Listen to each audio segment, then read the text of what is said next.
What's up, YouTube? I'm just coming to show you guys my curly hair. I'm not sure. I don't think I have a video up showing you guys my curly hair. As I said, I am natural. I am 2 years natural. I did the big chop. I had a mohawk cut real on the sides and just a little, probably 1 to 2 inches down the middle.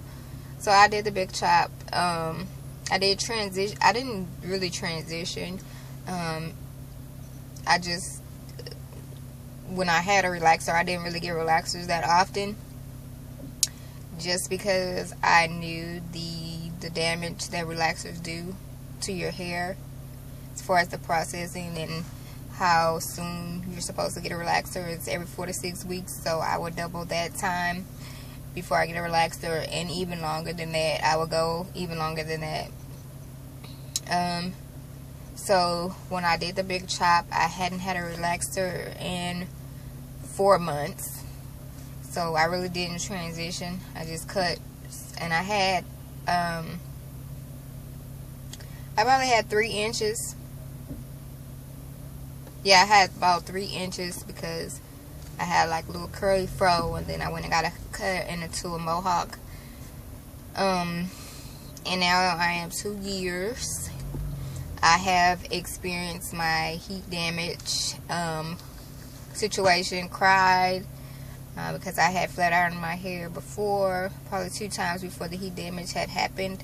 And it was because the heat setting. I had got a new flat iron because I dropped my flat iron and broke the plates on it, so I had to get a new flat iron.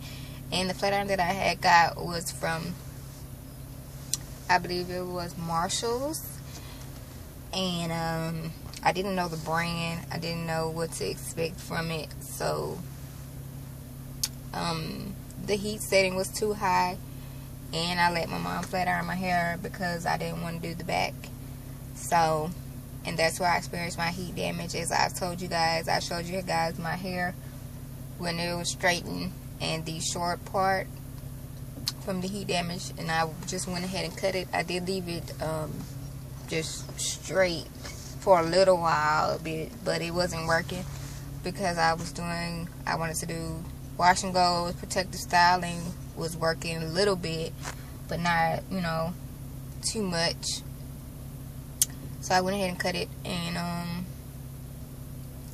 it's still shorter on one side, but I can disguise it now because it grew out a little bit. Like right now I have wash and go. It's a very old wash and go. Not very old. I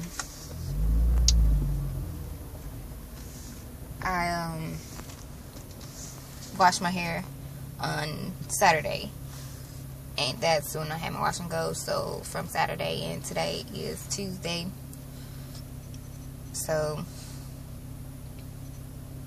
just about 3 days old. I used on my hair for my wash and go, I used a moisturizing conditioner for my co-wash. I used a moisturizing conditioner for my condition. And then I did a mask on my hair, left that on for 45 minutes.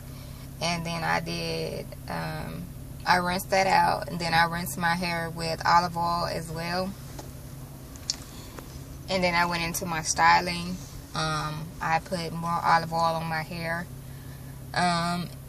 The moisturizer that I used was the Cantu Shea Butter leave-in treatment, which I won't use anymore because I found out that it was tested on animals, so I won't be using that anymore.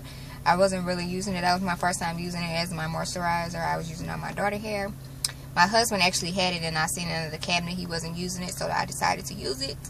And I used the Shea Moisture Curling Souffle for the second time. The first time I had my hair really, really oily, greasy. It was all over my jacket and everything. And I used it this time, and it wasn't that bad. So this is the results. And I'm picking up my daughter right now, and I just decided to do a video. So, bye-bye.